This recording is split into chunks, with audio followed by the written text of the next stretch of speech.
So if you're thinking of setting some resolutions for yourself this year, maybe you should also consider setting some family resolutions. Here are a few ideas we have to share with you.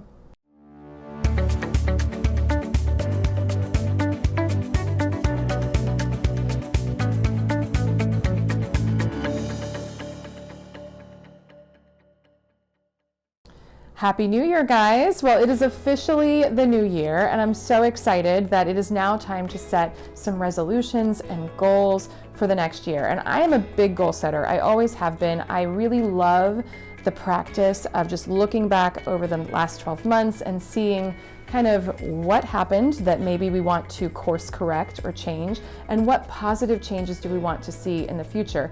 But up until now, my resolutions and goals have always focused more on what I want for my business or what Mark and I want for our relationship or our life. But now that our kids are getting older, I really think that I want to be more intentional about passing that practice on to them, of goal setting, and also of just kind of looking what has transpired over the last 12 months or even a month and just saying, how do we want to course correct? So we've really kind of been thinking about setting some family resolutions and actually involving the kids and giving them some ideas and setting some goals together about what do we want to accomplish over the next year as a family. And so one of the ideas that we had talked about was getting outside more. I mean, when I look back at my childhood, some of my favorite memories, all of my favorite memories, I feel like were outside. We were camping, we were hiking, we were just laying in the grass in the yard outside or riding bikes in the hot summer sun.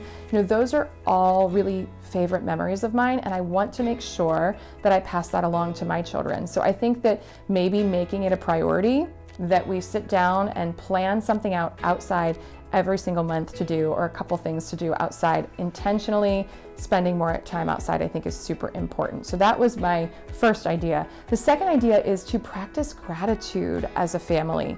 Again, I do this myself. I write in a gratitude journal every morning, and I've been doing that for the past several years, and I really feel like it's had a profound impact on my life. It's really hard to feel bad when you have intentionally thought of 5 or 6 things that you're grateful for that day. And even if you're struggling through a tough point in your life or a tough season, I think that it really makes a difference to sit down and think about what you're grateful for every day. And again, that's something that I want to be sure that I pass along to my kiddos. So maybe it's not a gratitude journal that we do with them. Maybe it's a whiteboard that we hang in our house where, you know, every week we update it, or every other day we update it with something that the kids are grateful for and that Mark and I are grateful for. Or maybe it's just a part of our routine at bedtime or at dinner time, just asking them, hey, what are you thankful for today? Or what happened to you today that really, you know, made you feel lucky or blessed? And I think that's something that's a good practice as a family and could potentially be a family resolution for the year.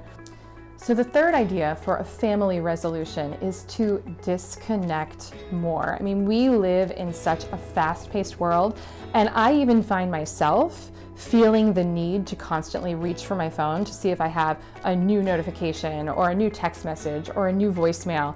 And I feel like even in our home sometimes, the kids always have like the TV on in the background, or they're on their tablets, and there's always kind of this buzz of activity. And sometimes it's better just to take some intentional time to disconnect and do more analog activities. You know, maybe you make a craft together, or maybe you get outside like we talked about, or maybe you actually take time and read a book together. But I think just taking the time to do something non-digital is totally worthwhile, and just focusing on that at the beginning of the year and saying that this is going to be our intention as a family to take, you know, an hour on a Saturday night or something, 2 hours, whatever it is, just to turn the phones off, turn the TV off, and do something analog as a family. I think that is totally worthwhile. Our next idea is to volunteer together more. And this has been something that I've been wanting to do with my kids for a while. So one of my favorite memories from whenever I was little was, you know, all the volunteering that we used to do. My mom was so good about always having us out in the community, whether it was, you know, making stuffing. We did this every year before Thanksgiving, making stuffing for a soup kitchen so that would be served the next day for Thanksgiving. We always went Thanksgiving Eve and made stuffing, or we would put boxes together for Operation Christmas Child. If you guys haven't heard of that, check them out. It's a great charity, and you can fill up a box that's given to a child, and that's what they get for Christmas. And there's toys and toiletries and all sorts of things in there for that child. But we always every year filled up boxes for Operation Christmas Child, or we would volunteer to be a leader at a summer camp, an art camp. I remember teaching summer camps all the time when I was younger. So that is something that I want to definitely pass along to my children, and we want that to be, maybe it's not a monthly thing, maybe it's every other month or once a quarter, but I think just making that intention to volunteer more together is completely worthwhile.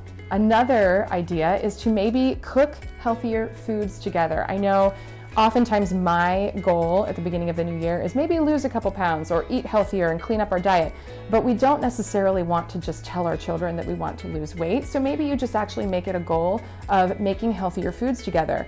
And that has another added benefit. I mean, we have a picky eater in our house. We really struggle with our youngest and getting her to eat healthy, but we've discovered that involving her in the cooking process really helps, and maybe we bring in new or interesting vegetables or fruits to use, and she's more willing to try them when she's been involved in cooking them. So maybe making a plan that once a week we're going to cook together, twice a week, whatever works for your family, and making healthy foods together might make some great memories for your family. There are honestly so many good ideas here, guys. I think the key is to just choose one or two that you would like to implement with your family so that it's not overwhelming, and then maybe at the end of the month or the beginning of the month, sit down and plan out the next month.